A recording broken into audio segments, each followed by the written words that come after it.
The silent dinner. The Johnson family gathered around the dining table, their faces illuminated by the dim chandelier above.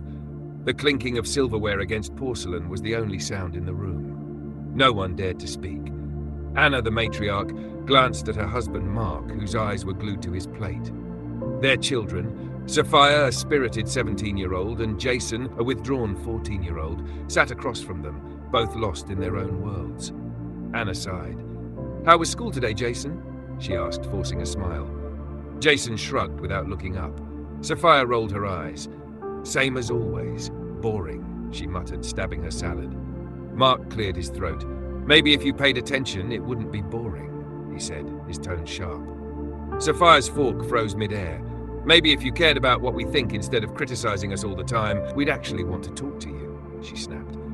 The silence that followed was heavier than before. Anna bit her lip, torn between defending her husband and siding with her daughter.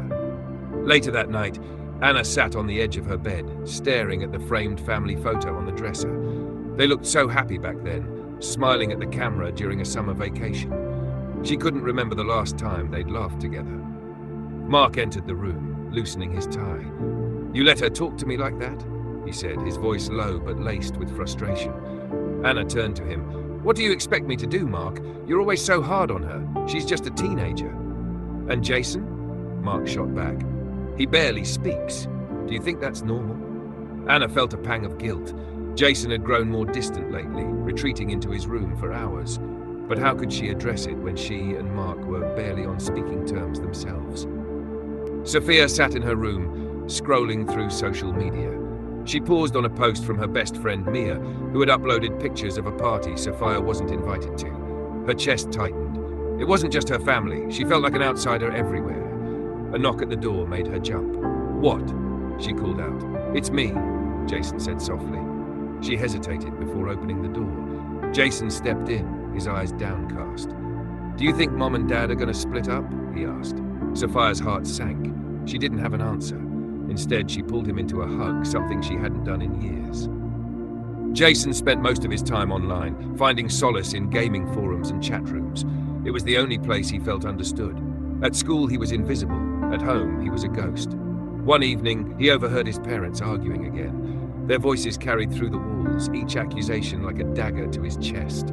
Grabbing his headphones, he escaped into the virtual world where he was known as Shadow Hunter and felt like a hero.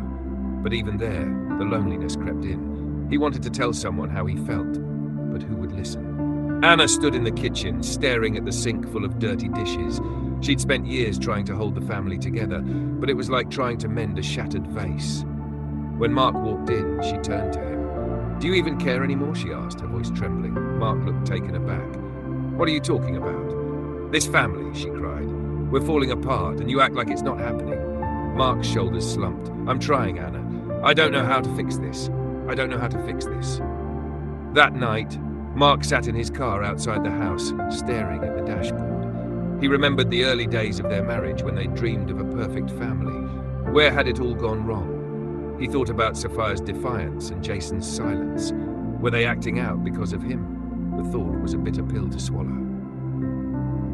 Sophia found an old notebook in her drawer and began to write. She poured out her frustrations, her fears, and her anger. Writing felt like the only way to be heard. She left the letter on the kitchen counter before heading to school. Anna found the letter the next morning. As she read Sophia's words, tears streamed down her face.